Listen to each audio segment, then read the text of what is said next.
What are the biggest, what are the challenges that you did not foresee when you started this journey? And then you look back and go, okay, well, gosh, I didn't know that was coming.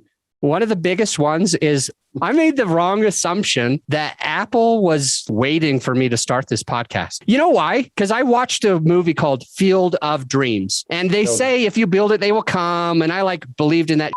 I'm just going to build it and they'll just come. I'm going to be a famous person just because I have a podcast. Apple's going to be so giddy. They've been waiting for me to do it. So mistake number one that I wish I didn't do is I never marketed my podcast. I believed Apple would do it for me. So I ended up swimming upstream. It was real hard. I was out of breath, right? I wasn't really moving. It was a treadmill of water and I was about to drown because I believed Apple would just promote me instead of I had to promote me. And so one of the things that I did differently on my second podcast, which is currently ranking top 0.5%, we promise our clients top 1% if they're doing that. I'm at top 0.5, double the top 1%, and have a lot more listeners than the average 1% podcast. Why? Is because I didn't wait for Apple to promote me. I promoted me. I just had another podcast episode where we talked about adding fuel to the fire, getting from, I think I said on that call, getting from Miami, Florida to, I think I said wine country, Sonoma Valley to get some Pinot Noir, right? And with that said, I could never get from there to there without the gas. I could have the plan. I could have the roadmap. I could have everything outlined. I could ask the right questions to my guest.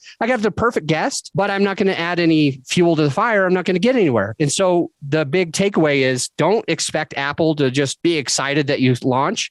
Most podcasters fail. They're going to expect that you fail. You've got to do something in order to be able to trigger some algorithms. In this case, it's you've got to take control of the marketing. You've got to pay somebody else to do it, or you got to do it yourself. But if you're not marketing, you're not going to get any gas. So that's the big one that I did. And the second one, I really hope that the listener doesn't do. I hope that you don't do too, Michael. I knew who my avatar was. It sounds insane because I'm going to contradict myself. I knew who I wanted to attract, but I wasn't focused. And basically what I was doing wasn't congruent with my goals.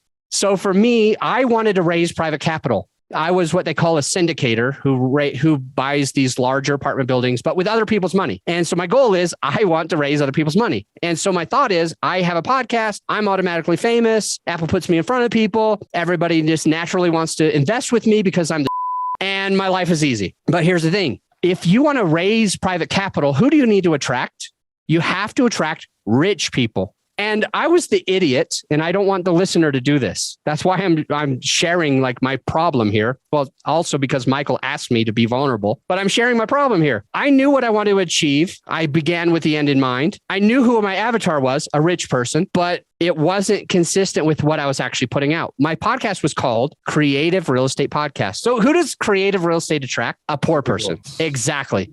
I was attracting somebody because all I knew was how do you buy deals without money? Because that's all I did is I bought deals in 2005, in 2008, in 2011, 2015. I bought deals with other people's money. I was really good at it. I grew a huge portfolio with basically only putting $150,000 of my own money. Out of $100 million of real estate, I put $150,000. That's insane. Right. You would normally have to put $30 million of your own money to close on that same. And I did $150,000. So I knew how to help people. I knew how to inspire people to be able to make money without money, to be able to jump in, raise other people's money, and be able to help other people see an opportunity. But the problem was my perfect listener wasn't listening because the rich engineer the Indian engineer who has $1 million ready to deploy into these things doesn't scroll through Apple and see creative real estate. Oh, that's perfect for me. I got all this money. I need that. I'm going to click on it. So basically saying I missed the boat completely. I knew what I wanted to achieve, but I wasn't focused on it. I didn't actually make it happen.